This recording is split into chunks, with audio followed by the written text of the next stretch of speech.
Emmanuel Macron avait tout de l'homme politique parfait. Séducteur à outrance, il est juste assez progressiste pour charmer la gauche caviar et assez libéral pour la droite d'Auteuil-Passy. Très populaire à l'étranger, mais pas partout, c'est une autre histoire en France. Des incendies éclatent à Paris alors que la grève générale vire au cauchemar dans les transports et pour les voyageurs. La Tour Eiffel et des stations de métro fermées. C'était quelques semaines seulement avant que ne débute la pandémie de SARS-CoV-2. Les émeutes violentes deviennent monnaie courante en France, mais cet épisode était particulièrement explosif. Il s'agissait de la réforme des retraites initiée par le président Emmanuel Macron.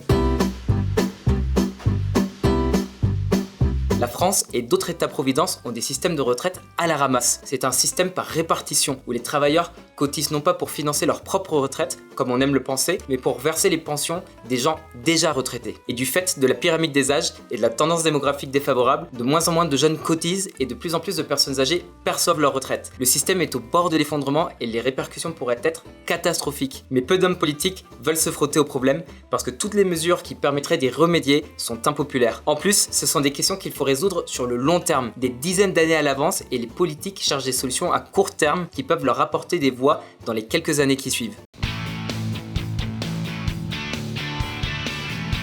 Le système des retraites français est parmi les plus généreux au monde. Les retraités français perçoivent en moyenne 61% de leur dernier salaire, alors que leurs contreparties allemandes n'en perçoivent que 38%. En fait, la moyenne des pays membres de l'OCDE est de 49%. Et c'est pas fini. L'âge de départ à la retraite pour percevoir une pension complète est fixé à 62 ans en France. En Espagne, cet âge est fixé à 65 ans, mais il est déjà en bonne voie pour atteindre 67 ans, âge palier déjà atteint par l'Allemagne. Alors le raccourci facile serait d'imaginer que Macron souhaite baisser les montants des pensions et relever l'âge de départ à la retraite. Et non, cette réforme est beaucoup plus superficielle qu'elle n'y paraît. Elle ne touche ni à l'âge de départ à la retraite, ni aux pensions. Du coup, pourquoi cette réforme est-elle si controversée et permettrait-elle réellement d'apporter une réponse durable au problème ? Un petit retour en arrière s'impose.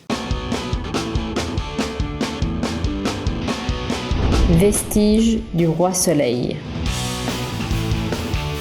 En 4 siècles, la France est passée du règne absolu du roi Soleil à une démocratie emblématique de la période contemporaine. Mais le roi n'était pas le seul à disposer de privilèges. Sa cour, la noblesse, les serviteurs de l'État, mais aussi certains corps d'artisans vivaient beaucoup mieux que le petit peuple. Et puis, 2 générations régnantes plus tard, la Révolution française. Le peuple se souleva contre son despote, Louis XVI, dont on comprendra bien plus tard qu'il n'était qu'un roi maladroit et non pas un tyran, et prit le pouvoir au nom de la liberté, de l'égalité et de la fraternité. Mais il n'a pas été question de guillotiner toute la classe dirigeante. Certaines castes, les plus élitistes, ont réussi à conserver leurs privilèges, des privilèges qui perdurent encore aujourd'hui. Le corps de ballet et les ouvriers de l'Opéra de Paris bénéficient d'un régime spécial de retraite depuis 1698. C'est pourquoi au XXIe siècle, on peut encore lire des titres comme celui-ci.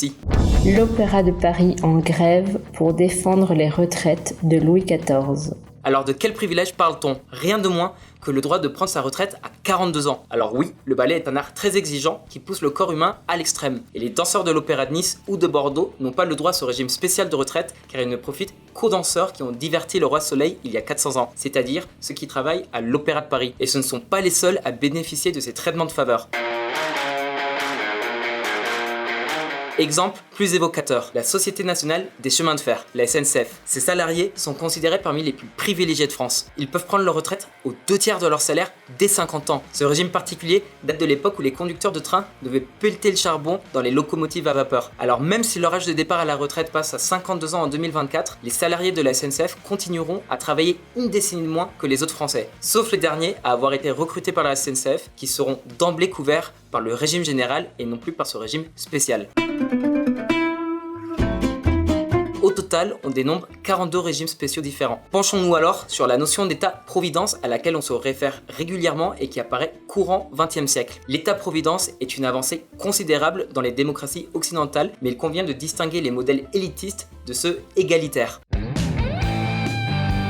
Par exemple, dans les pays nordiques comme la Suède, le welfare state est très généreux envers ses citoyens, mais ses fonctionnaires ne bénéficient pas de privilèges particuliers, contrairement à d'autres pays européens. Ils font partie de la classe moyenne, ça s'explique historiquement. L'État-providence suédois trouve ses origines dans le mouvement social-démocrate issu de la classe ouvrière. Un régime spécial pour les fonctionnaires, issus pour la plupart de la classe moyenne, ne présentait aucun intérêt. Mais la France n'est pas la Suède. Le système français est très élitiste. Presque tous les dirigeants politiques sont issus de l'ENA, l'École nationale d'administration. Macron annonce en 2019, à la suite de la crise des Gilets jaunes, vouloir s'attaquer au grand corps d'État. Mais il s'agit plus d'un ravalement de façade avec la création de l'Institut national du service public. Aussi étrange que cela puisse paraître, la terre de la liberté, de l'égalité et de la fraternité a du mal à se défaire de certains réflexes mandarinaux. L'État-providence à la française, c'est la garantie de l'emploi à vie dans l'administration publique, un luxe de nos jours. Et contrairement à la Suède, les hauts fonctionnaires sont payés presque autant qu'ils le seraient dans le privé, surtout si l'on prend en compte leur avantage en nature. Mais c'est à la retraite que les privilèges des fonctionnaires deviennent évidents. Dans le privé, le calcul de la pension prend en compte le salaire d'un individu au cours des 25 dernières années. Les retraites des fonctionnaires ne prennent en compte que les 6 derniers mois de leur vie active. Grosse différence en vue. Alors c'est bien sympa de se pencher sur les cas du corps de ballet de l'Opéra de Paris et des cheminots, mais on peut aussi penser à l'armée. L'armée française est l'une des armées comptant le plus de généraux au monde. En fait, beaucoup d'officiers prennent du galon 6 mois avant leur départ en retraite, de manière à rehausser leurs revenus et améliorer leurs conditions de retraite. Bon, des groupes avec de meilleures conditions de retraite que d'autres, évidemment que ça pose quelques problèmes.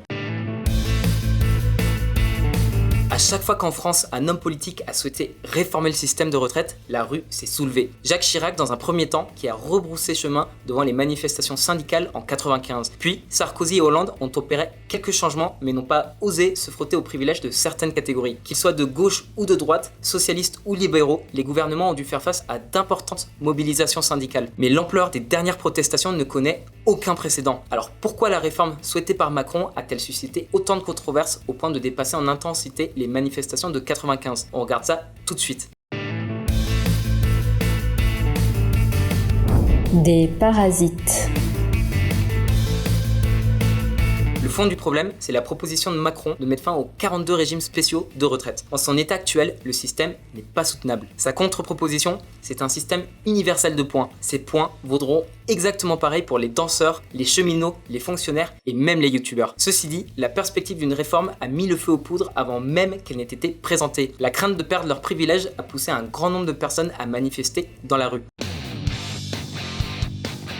Un autre facteur de poids, c'est la nature du mandat d'Emmanuel Macron. À la suite de la présidence socialiste de François Hollande, qui a pourtant procédé à d'importantes coupes budgétaires, la classe ouvrière et les syndicats ont voulu renouveler la classe politique. Mais c'est la République en marche qui est arrivée au pouvoir. Dès lors, la mobilisation contre la réforme des retraites représente une opportunité pour la gauche de reprendre une lutte à son compte, car d'autres mouvements, comme celui des Gilets jaunes, s'affranchissent des clivages gauche-droite. Ce combat est donc devenu une très belle opportunité pour les syndicats de gauche de se poser en mouvement d'opposition face au gouvernement. Mais l'extrême droite a également su tirer son épingle du jeu. Macron est assez populaire à l'étranger, mais en France, c'est une autre histoire. Pour la gauche, c'est un banquier arrogant au service de la finance qui a fragilisé le code du travail dès son arrivée au pouvoir en 2017. Enfin, se pose un autre problème, celui de la gouvernance du système des retraites. Traditionnellement, il est dirigé conjointement par les organisations syndicales et les organisations patronales, le gouvernement étant censé ne jouer qu'un rôle d'arbitre. Sortant de son rôle d'arbitre, l'État cherche à imposer des solutions technocratiques, faisant parfois l'unanimité contre lui. Forcément, avec des avis aussi draconiens, on assiste à des manifestations de masse. Quelle a été la réaction de Macron à cette contestation populaire? Dans un premier temps, 6000 gendarmes ont été déployés pour réprimer les manifestants. Et avec le traumatisme de la crise des Gilets jaunes, le gouvernement a perdu le contrôle de la situation. Macron dénonce les violences policières et appelle à l'amélioration du code de déontologie. Les retraites représentent aujourd'hui 14% du PIB français. Pour vous donner une idée de l'importance de cette dépense, la moyenne des pays membres de l'OCDE, l'Organisation pour la coopération et le développement économique, est de 8%. Pourtant, l'une de ses promesses de campagne en 2017, c'était justement la réforme du système de retraite. Donc pas de surprise de ce côté-là. Macron avait été un peu trop ambitieux dans sa première approche. Il a depuis mis de l'eau dans son vin. La réforme n'affectera pas les plus de 45 ans. Elle ne s'appliquera pas non plus aux cheminots de plus de 35 ans. En gros, seuls les danseurs de l'Opéra de Paris qui débute en 2022 sont concernés. Son projet de loi était si impopulaire que près de 41 000 amendements avaient été déposés à son encontre à l'Assemblée nationale. Un record. Mais la plus grosse concession, c'est l'âge de départ à la retraite. Le gouvernement avait initialement proposé un taux plein sans pénalité à 64 ans. L'objectif était d'inciter les citoyens actifs à prendre leur retraite plus tard afin de s'attaquer au déficit du système qui atteindrait les 12 milliards d'euros. Cependant, le gouvernement a annoncé qu'il renonçait au seuil de 64 ans en laissant à d'autres la responsabilité ou plutôt le fardeau de trouver une solution. Réforme des retraites. Syndicats et patronat ont 3 mois pour trouver un équilibre financier d'ici 2027.